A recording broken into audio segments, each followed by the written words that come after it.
आचार्य रजनीश ने किताब लिखी थी संभोग से समाधि तक। उस किताब में एक पैराग्राफ मुझे बहुत अच्छा लगा कि माँ बेटी खजुराहो के मंदिर देखने गई। जब वो मंदिर पे पहुंची तो उसमें कुछ जो नक्काशी हुई हुई थी उसमें कुछ न्यूड मुद्राएं थी ऐसी जो कि संभोग को प्रदर्शित करती थी। तो माँ ने बेटी से कहा, this is all vulgar shit, let us move from here. तो वहाँ से अपने जहाँ वो होटल में ठहरी थी वहाँ आ गई। अब माँ ने तरकीब सोची कि भाई कोई तरकीब करूँ कि जिस तरह से मैं अकेले जाके उसको देखूँ।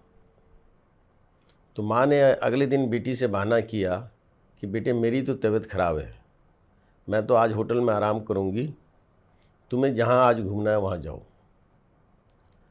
अब बेटी ने सोचा बड़ा सुंदर मौका है, मैं अकेले जाके खजुराहो की वो मुद्राएं देखती हूँ। तो जब बेटी वहाँ पहुँची तो उसे देख के आश्चर्य हुआ कि माँ उससे पहले वहाँ पहुँची थी। ये बात मैंने इसलिए आपसे कोट की कि 99% लोगों का माइंडसेट सेक्स की, जिसे हम सेक्स कहते हैं, काम हमारे यहाँ शास्त्रों में से सेक्स नहीं कहा गया, काम कहा गया है, की तरफ आकर्षित होता है। कि मनुष्य का एक माइंडसेट है, मनुष्य की प्रवृत्ति है, इसको ख़त्म नहीं किया जा सकता। और मनुष्य जैसा आदमी खाना खाता है, सोता है, उसी तरह से उसके लिए ये मैथुन प्रक्रिया भी शादी के बाद या शादी के उपरांत ये आवश्यक है शरीर के लिए। क्योंकि इसका रीज़न, जो सेक्स क्रिया है वो केवल एक क्रिया ही नहीं है, वो एक तरह का मेंटल ट्रैंकुलाइज़र भी है, उसका सूदिंग इफेक्ट्स है। दो प्राणियों में मित्रता भी होती है और दो प्राणियों में उनके मन को, उनके शरीर को, उनकी आत्मा को, उनके दिमाग को पूर्ण आराम मिलता है। हम ये सोचते हैं कि वल्गैरिटी है, ऐसा नहीं है। आपको अगर सेक्स की ज़्यादा ओपन चीज़ें देखनी हैं, जिसको हम वल्गैरिटी कहते हैं, हम अपने समाज को कहते हैं बहुत बुरा है, पेरिस के नाइट क्लब्स देखिए। आपको जानकर आश्चर्य होगा, पेरिस के नाइट क्लब्स में सबसे ज़्यादा जाने वाले वो लोग हैं दुनिया के, मैं उन देशों का नाम नहीं बताऊंगा, जहां ये कहते हैं कि इस विषय पे बात ही ना करो। मैं स्वयं उस जगह गया हूं and I have seen of my own eyes, जो लोग कहते हैं ये विषय बैन है, वो लोग सबसे ज़्यादा विद फैमिली वहाँ हाजिर हैं। कहने का मतलब है कि माइंडसेट है इंसान का, इस प्रवृत्ति को कोई नहीं रोक सकता और इस प्रवृत्ति को रोकने की आवश्यकता भी नहीं है। फॉर एग्ज़ाम्पल, सेक्सुअल फिटनेस में एक आदमी को अगर प्री मेच्योर एजुकेशन की प्रॉब्लम है, एरेक्टाइल डिसफंक्शन की प्रॉब्लम है, तो उसको निश्चित रूप से आयुर्वेदिक जड़ी बूटियों से, आयुर्वेद के रसायनबाजीकरण से, आपने सुना होगा कि आयुर्वेद के 8 पार्ट हैं, अष्टांग, 8 पार्ट। 8वां जो पार्ट है रसायन वाजीकरण। रसायन मीन्स वो औषधियाँ जो आपकी आयु बढ़ाएं, वाजीकरण मीन्स वो औषधियाँ जो आपको घोड़े की तरह बनाएं। वो औषधियाँ आयुर्वेद में हज़ारों साल से वर्णित हैं और उसे हमारे यहाँ राजे महाराजाओं से लेकर परिवार के लोग लेते आए। और वो इसलिए नहीं लेते आए कि उनको कहीं गलत कार्य करने थे, परंतु इसलिए लेके आए ताकि उनकी हैप्पी मैरिड लाइफ जो है, उनका जो जीवन जो है वो अच्छा चले।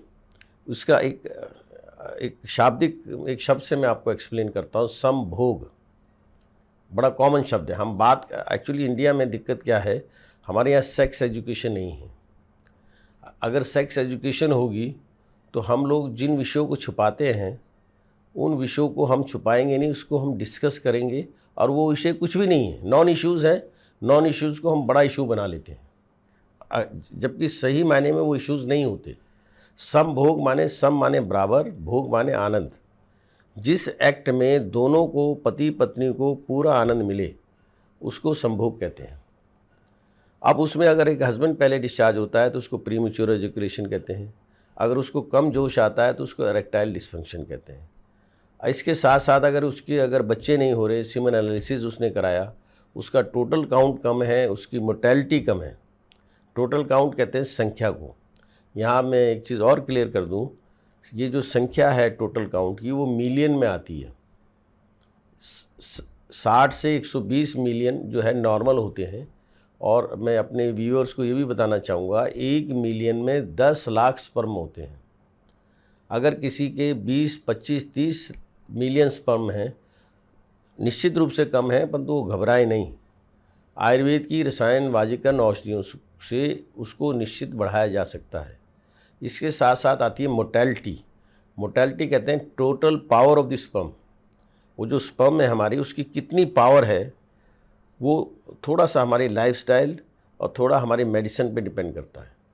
आपको मैं एग्जांपल देना चाहूँगा, घोड़ा, गधा और खच्चर, आप तीनों को देखो, मेडिकली उनकी जीन्स को देखो आप।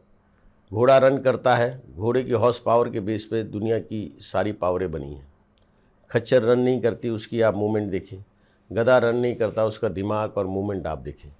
ये इसलिए कोट कर रहा हूँ कि अगर आप थोड़ा वॉकिंग, रनिंग करते हैं, खाने के साथ साथ अपना डाइजेस्टिव रेट, मेटाबॉलिक रेट बढ़ाते हैं और अपने को थोड़ा सा रिलैक्स रखते हैं, स्ट्रेस फ्री रखते हैं, मीन्स आप मेडिटेट करते हैं, योगा करते हैं, प्राणायाम करते हैं, तो जो ये प्रॉब्लम्स है आपकी erectile dysfunction, pre mature ejaculation और स्पर्म काउंट कम होना, मोटेलिटी कम होना, इसको हम ओलिगोस्पर्मिया बोलते हैं।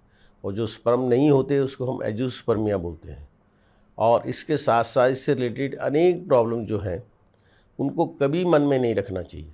आपको कभी, हमारे पास इस समय आपको जान का आश्चर्य होगा, वैसे तो ये I should not have told it, आप मैं मुझे नहीं बतानी चाहिए, परंतु बताने में कोई संकोच भी नहीं होना चाहिए। लॉकडाउन के बाद सबसे ज़्यादा अगर हमारी क्लाइंटेज बढ़ी है, हमारे पेशेंट बढ़े हैं, तो मिडिल ईस्ट से बढ़े हैं। आबू धाबी हो, रियाद हो, शारजा हो, दुबई हो, कतर में दोहा हो, जद्दा हो, मिडिल ईस्ट के कोई ऐसी कंट्री या सिटी नहीं जहाँ से 10 पेशेंट की कॉल हमारे पास डेली नहीं आती। और उनको हम जो बात बताते हैं मेडिकली, जो आयुर्वेद में वर्णित है, उसको वो लोग एक्सेप्ट करते हैं। कहने का मकसद है कि ये हमारा जो दर्शन है आयुर्वेद का, जो फिलॉसफी है और जो आयुर्वेद का जो उपचार है, इसकी मान्यता दिन पर दिन पूरी दुनिया में बढ़ती जा रही है।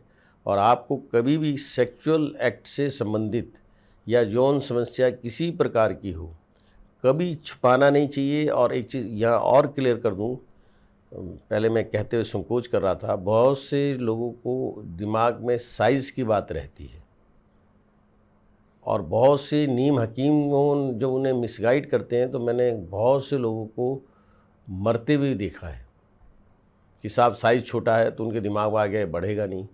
ऐसा कभी नहीं होता। ईश्वर ने जो आपके शरीर बनाया, किसी का एक हाथ बड़ा नहीं बनाया, किसी की एक टांग बड़ी नहीं बनाई। जितने भी ऑर्गन्स बने हैं शरीर की, वो उसकी सिमेट्री के अनुसार बने हैं। और कभी ये कन्फ्यूज़न दिमाग में ना रखें, ना किसी नीम हकीम के बहकावे में आए कि आपका लिंग का साइज़ छोटा है और ये है। इस तरह की बातों से हमारी जो है ना, हम अपनी जो मेंटल पावर है और सेक्सुअल पावर है, हम कन्फ्यूज़न में फंसते हैं और अपनी लाइफ को ख़राब करते हैं। आपको इससे संबंधित कभी भी कोई समस्या हो, आप आरोग्य धाम में डॉक्टर राकेश अग्रवाल और हमारी पूरी टीम ऑफ डॉक्टर्स हैं। मैं 3rd जनरेशन आयुर्वेदा डॉक्टर हूँ, हमारे बच्चे वो 4th जनरेशन है। आप कभी भी हमारी सेवाएं ले सकते हैं और आप उपचार करा सकते हैं। नमस्कार।